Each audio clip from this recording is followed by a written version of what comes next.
like I always tell y'all, there's no me without y'all. With that being said, it's your host, Styles the GOAT. Welcome to another installment of the Big React Show. Man, we back in Compton, California, you know what I mean? West Side, you know what I'm saying about? That's how we is. We hidden. Salute. N.W.A, you know what I'm saying? Pertaining Wrigley to Ice Cube, one of these throwback interviews that, a lot of people may not know about, you know what I'm saying? Or our new generation might not understand the legacy of one of the gangsta godfathers of rap on why he left this legendary group. For my YGs out there, N.W.A, you know what I'm saying, was a gangsta rap group with members like, Cube, Eazy-E, Dr. Dre, MC Ren, DJ Yella, you know what I'm saying? Group was formed in like 86, I believe. They was like the pioneers of this West Coast rap, y'all. Like, when I say the pioneers, legendary, you know what I'm saying? They lyrics often basically contain things like, projects, you know what I'm saying? Hood living, drugs, crime, murder, women, viral police songs, you know what I'm saying? F the police, you know what I'm saying?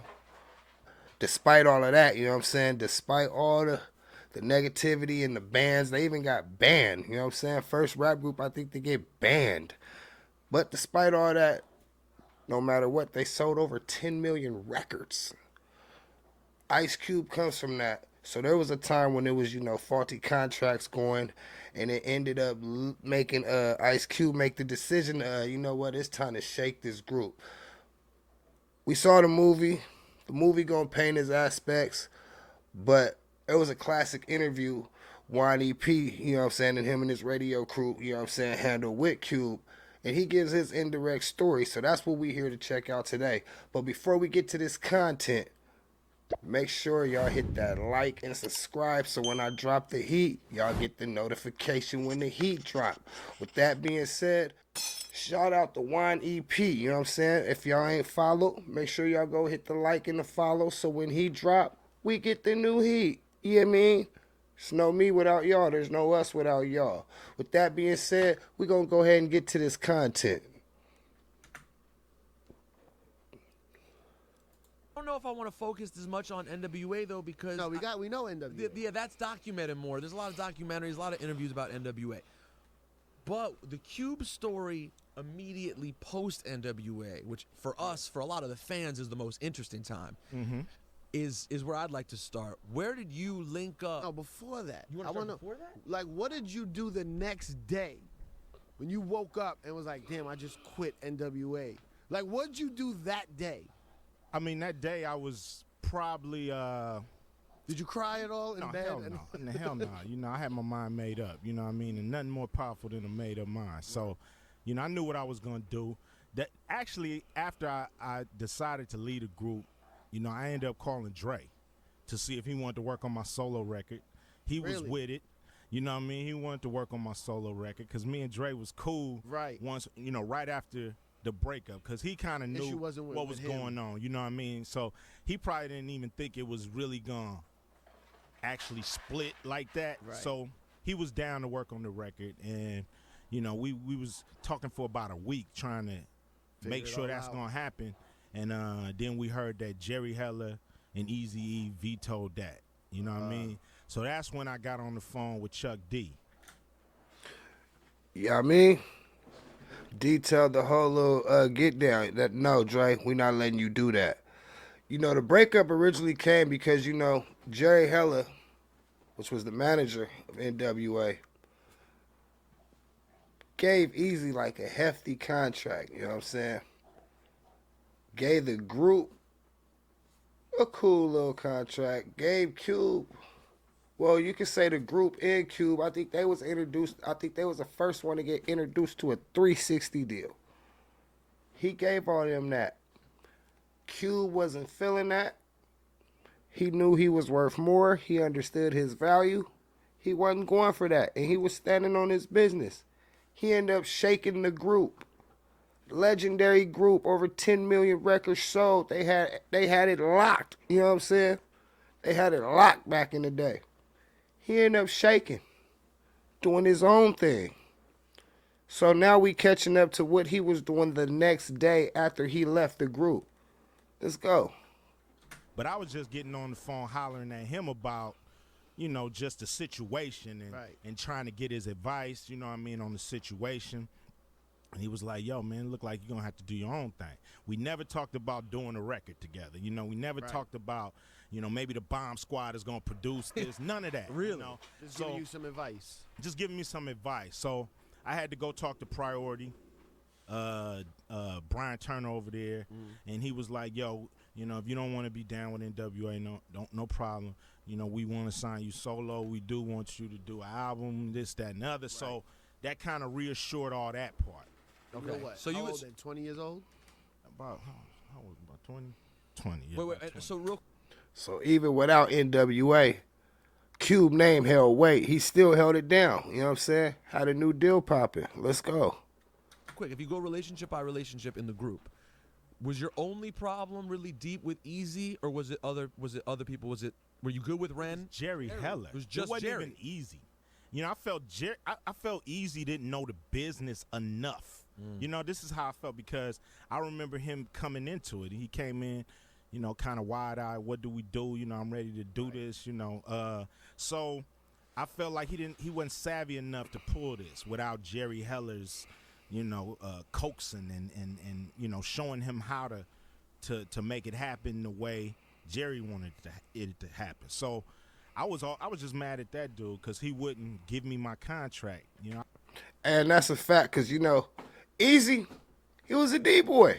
You know what I'm saying? He was in the streets, heavily intervened, connected, well connected. You know what I'm saying? Doing his thug things. He was in the streets, getting that street money. He did not know the business. Remember, he wanted to flip his money and try to do something going legit, to try to make some legit money, because he was trying to get out the game. Cube coming with that real, man. Coming with that real deal, just the way we like it. Let me know what y'all think in the comments, man. Cube a legend. I just want to, let me see it. Right. Let me take it to my people. The normal stuff you do when you get a contract. Of course. And he was like, I don't know, I can't give it to you. You can sign it, but I can't give it to you. So that was shady. And so I had a problem with him. But you're good with the members. I was good with everybody. A little mad at E because I felt E wasn't taking the right side. I felt E he was kind of under his doing enough to keep me in the group. It was kind of like, yo, this is how it is. Yo, you can live with it, or you can get out the group like Arabian Prince, who was the sixth member on the damn album cover. If you see us, you miss Arabian, don't you? Arabian Prince. He was my favorite. He was my favorite. Who's your favorite member? And I'd be like, Arabian Prince. Yeah. So, no more panic zones for you guys. You know what I mean? Anyway, he had left, and basically he was like, yo, you can go out and be a flop like Arabian Prince. That was his exact quotes, Really? And I was like, sheesh, that ain't going to happen, bruh. So then that's kind of when that went sour. But me and Ren was tight. Me and Yella, me and Dre. But then the months and months away from the group, I guess they had to still keep working, and then they were like, well, he's gone. Cube is gone. We got to keep this ship going. Oh, I expected them to keep going. I just didn't expect them to diss, because it was no beef like that. It was just basically business. It's because time goes on and people keep asking you about Cube, and people are in your ear, and then all of a sudden it becomes nastier. But then you were ready to handle shit on your own. I mean, if you listen to America's Most Wanted, it's no dissing. It's no, I don't diss N.W.A. Don't mention N.W.A. Eazy-E. It's no dissing, and that record was the next record to come out after Straight Outta Compton. And he went berserk after that record came out. Real spill. This is legendary. You know what I'm saying? We got to salute it. We got to respect it. Flowers. And then they had the diss with 100 Miles and Running. I came back with Jacket for Beats with a little diss at the end. There you go. And then it just started to escalate. Here we go. So does at some point does Chuck D say you need to come out here, we need to get together? How does it end up turning into work? No, here's what happened. So I was talking to all the people up at Def Jam. Was real cool with them, and they was like, basically, come on out here, because I wanted to work with Sam Sever, because at the time, Third Base was. They beats was banging. You know what I'm Shout saying? out Sam Seven. I need to find this Sam Seven dude, because he's hot right now. So when I get to Def Jam, you know, I'm meeting with Lior, talking to him. I'm like, got a meeting with Sam Sev. I flew all the way out here. Where the hell is Sam Sev at? You know what I'm saying? So dude didn't show up. So I'm like, oh, okay. All right. So I'm walking through the halls. Who do I see coming down the hall? Chuck D. Oh, I thought you were gonna say Flavor Flav. Nah. I wish it was Flavor. Okay, It was Chuck D. Chuck D come down the hall. He like, yo, Q, what you doing out here, yo? And I'm telling him, you know, I'm waiting for Sam Sever, you know, boom, boom, boom. He's like, yo, we at Green Street Studio tonight. I'm doing a record with Big Daddy Kane called Burn Hollywood Burn. You want to jump on there? That'll let everybody know you about to come out solo. And I'm like, what? Please, what time? You know what I mean? I'm there. So when I get there, we drop the record. You know, we do my verse, we do the record. Hank Shockley walks in. Keith Shockley's there. Eric Vietnam Sadler's there. You know what I mean? The whole bomb squad is there. So I'm telling them the story. So I tell them, I was like, yeah, I told everybody I was coming out here to get my record produced in New York. And everybody in L.A. laughed at me. Like, they ain't going to do your record. So Hank was like, they laughed? I was like, yeah, they laughed. I said, he was like, man, we'll do your whole record. You know the West Coast don't believe in you. It be your own kind, man, every time. No, I'm just joking. I was like, word, damn. Okay, no problem. And you instantly thought that was a good idea. Totally. Like just from fucking with Public Enemy. Please. Public Enemy was the masters of producing. You know what I mean? I mean, you know, Dre's a genius, but these dudes are mad scientists. You know what I mean? When it came to sampling, putting it together, making it sound totally unique, and not a sample, you know, not a loop. None of their stuff sound like basic loops. So, you know, to me, they was better than Sam Sever, who I was looking for, but I just never fathomed that they would produce my record. And not the whole album, too. Like, not the whole album. And we didn't know it at the time. Of course, we figured out after America's Most Wanted, but your style and PE and the Bomb Squad style in some way is connected. There was that anger at the time, that passion that connected it musically. Yeah, no doubt. You know, they was the forefronts in talking about what was going on.